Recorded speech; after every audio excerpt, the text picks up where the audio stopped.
नमस्कार दोस्तों, आज है मैं सार्वजनिक प्राकृतिक चिकित्सालय महेंद्रगढ़ में। आज हम जानेंगे 5 स्नान के बारे में, अर्थात फुट बाथ। तो सबसे पहले आप सामने देख पा रहे हैं कि एक पात्र है, यानी एक टब के आकार का बंद पात्र है और उस पात्र में दोनों पैर घुटनों तक के डुबोए हुए हैं और यही पाद स्नान कहलाता है।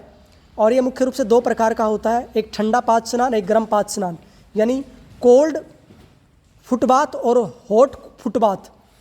इसमें मुख्य रूप से ये टब चाहिए, या फिर टब अगर आपके पास नहीं है तो आप बाल्टी का प्रयोग कर सकते हैं। और इसके अलावा आपके पास एक चेयर या स्टूल आदि होना चाहिए। एक ब्लैंकेट भी आप रख सकते हैं, जैसा आप सामने देख पा रहे हैं, घुटनों के ऊपर हमने लपेटा हुआ है। और एक पीने का पानी आपके पास होना चाहिए। इस स्नान को लेने से पहले आपको किसी प्राकृतिक चिकित्सा विशेषज्ञ से ज़रूर विमर्श कर लेना चाहिए। और विधि क्या है इसकी, ये हम जान लेते हैं।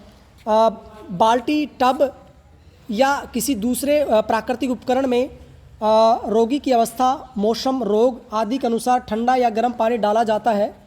उसके बाद रोगी को चेयर, स्टूल आदि पर बैठाकर दोनों पैरों को पानी से भरी हुई बाल्टी, टब या जो प्राकृतिक चिकित्सा के लिए फुटबाथ का जो टब होता है उसमें रखवा दिया जाता है। और गर्म पाद स्नान देते समय व्यक्ति को 1 या 2 गिलास सामान्य पानी पिलाया जाता है, यानी जब पैर इसमें रखे जाते हैं टब में, उससे पहले पानी पिला देना चाहिए। और सिर पर भीगा हुआ गीला तौलिया या टॉवल रखा जाता है, जैसा आप सामने देख पा रहे हैं। यहाँ की महिला प्राकृतिक चिकित्सा विशेषज्ञ डॉक्टर कृष्णा कसाना जी आपके समक्ष ये स्नान करके दिखा रही हैं। और कंबल या ब्लैंकेट आदि से व्यक्ति के दोनों पैरों को बाल्टी सहित या वो टब है उस सहित ढक दिया जाता है, जैसा आप सामने देख पा रहे हैं, ये ढका गया है। और इसके बाद जो गर्म पाद होता है उसमें गर्मियों में और सर्दियों में अलग अलग टेम्परेचर होता है।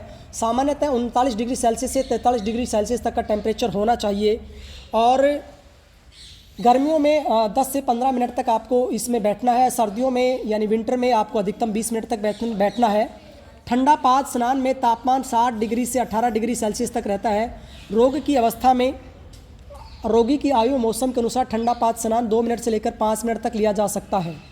अब विशेष बात आपको क्या ध्यान रखनी है, यह स्नान डायबिटीज, पैरों में सुन्नापन, उच्च रक्तचाप आदि रोगों में नहीं देना चाहिए।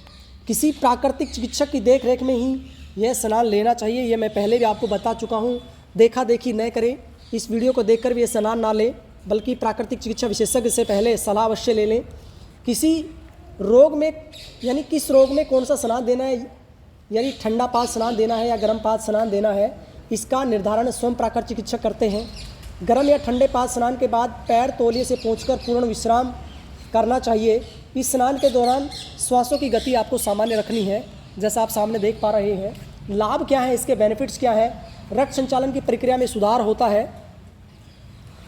हाई एंड लो बीपी को संतुलित करता है, यानी जिनका हाई बीपी है या लो बीपी है उनके लिए यह स्नान बहुत ही अच्छा है।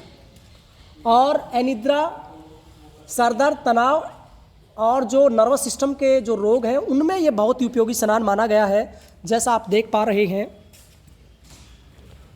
और सर्दी, खांसी, जुकाम, दमा आदि में तुरंत राहत मिलती है। जिनको सर्दी है, यानी सर्दी लगी हुई है, खांसी है, जुकाम है या कोई अस्थमैटिक प्रॉब्लम है, उनमें बहुत ही लाभकारी है। और रोग प्रतिरोधक क्षमता यानी इम्यूनिटी बढ़ाता है।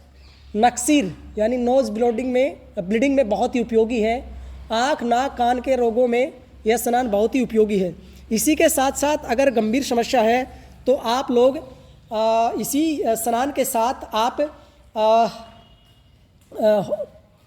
ये फुट बाथ है, इसी के साथ आप हाथों को भी हॉट फुट बाथ के साथ साथ हाथों को भी इसमें डुबोकर स्नान ले सकते हैं। उसके लिए दूसरा पात्र होता है। अभी आप देख पा रहे हैं कि फुट के साथ साथ यानी पैरों के साथ साथ हाथों का भी स्नान दिया जा रहा है, यानी हैंड और फुट दोनों का यह स्नान दिया जा रहा है। ये और भी उपयोगी है और भावेश और हिमांशी इसमें मदद कर रहे हैं, क्योंकि इस स्नान के दौरान जो थेरेपिस्ट होते हैं, जो प्राकृतिक चिकित्सक होते हैं, उनका साथ रहना ज़रूरी है। किसी भी तरह की कोई तकलीफ़ होने पर, जी मिचलाने पर, सर दर्द होने पर या असहज महसूस होने पर रोगी के साथ, यानी जो ट्रीटमेंट ले रहा है उसके साथ थेरेपिस्ट का रहना बहुत ही ज़रूरी है। थेरेपिस्ट की निगरानी में ही ये स्नान पूरी तरह से संपन्न होता है। तो इसी वीडियो में आपने जहाँ पर फुट बाथ को देखा था और उसी साथ साथ आप हैंड बाथ भी है, यानी हैंड और फुट दोनों का स्नान एक साथ इसमें हो रहा है। तो यह ज़्यादा उपयोगी है और यह इस तरह का एक नेचुरोपैथी का इंस्ट्रूमेंट है जो मार्केट में अवेलेबल होता है। तो इस स्नान में भी आप वो सारे लाभ उठा सकते हैं जो हमने पहले बताए हैं। आज के लिए इतना ही। आप सबका धन्यवाद।